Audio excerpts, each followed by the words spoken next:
सरकार शेतकऱ्यांच्या पाठीशी उभा आहे. असली वाक्य कानावर पडली, हेडलाईन वाचल्या की वाटतं खरंच शेतकऱ्याला काही काळजी करायची गरज नाही. मायबाप सरकार त्याला काही कमी पडून देणार नाही.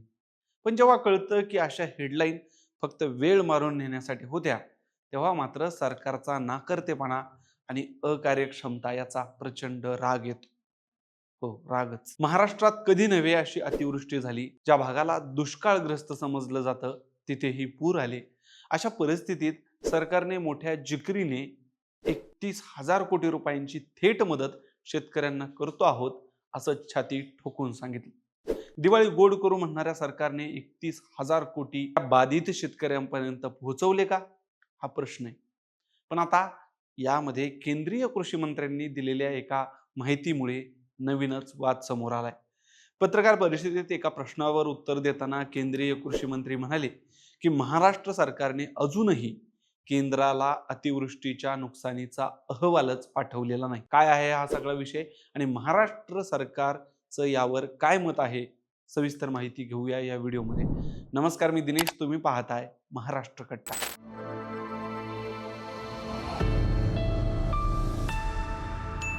राज्यात झालेल्या अतिवृष्टीमुळे शेतकऱ्यांचे अतोनात हाल, आर्थिक नुकसान झालं होतं. सर्व स्तरातून सरकारवर कर्जमुक्ती सहित शेतकऱ्याला आर्थिक मदत करण्यासाठी दबाव होता. त्यावेळी शेतकऱ्याला तात्काळ मदत आणि त्याच्या हातात पैसे गेले पाहिजे असं म्हणत राज्य सरकार 31,000 कोटींचं पॅकेज घेऊन आलं. अर्थात तेव्हापासूनच अनेकांनी ही रक्कम फुगून सांगण्यात आलेली आहे याचे अनेक दाखले दिलेले होते. मात्र तरीही वेळ मारून नेण्यात आली. विरोधी पक्षासहित शेतकऱ्यांनी सत्ताधाऱ्यांना त्यांनी दिलेल्या कर्जमुक्तीच्या घोषणेची आठवण करून दिली आणि हीच ती योग्य वेळ आहे कर्जमुक्ती करण्याची, असंही सांगितलं. राज्य सरकारने त्याच्याकडेही पद्धतशीरपणे कानाडोळा केला होता. तेव्हा झालेल्या पत्रकार परिषदेत अनेकांनी केंद्राला आपत्तीसाठी निधी कधी मागणार असा प्रश्न विचारला होता. त्यावेळी राज्याचे मुख्यमंत्री देवेंद्र फडणवीस यांनी उत्तर दिलं की सध्या लवकरात लवकर शेतकऱ्याच्या हातात पैसे देण्याचा आमचा मानस आहे. त्यामुळे नंतर रीतसर पाहणी करून जास्तीत जास्त मदत ही केंद्र सरकारकडून आणण्यासाठी आम्ही प्रयत्न करू, असं ते म्हणाले होते.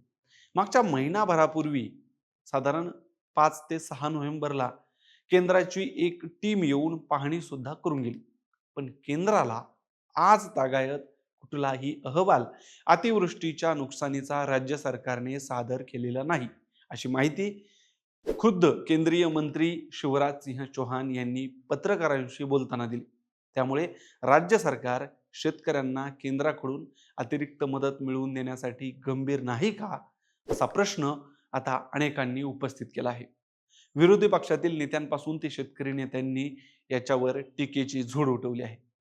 पण हा मुद्दा फक्त सरकारला घेरण्यापुरता मर्यादित नाही, तर एकंदरीतच व्यवस्था ही शेतकऱ्याला किती गृहीत धरते याचं मूर्तिमंत उदाहरण हे आहे.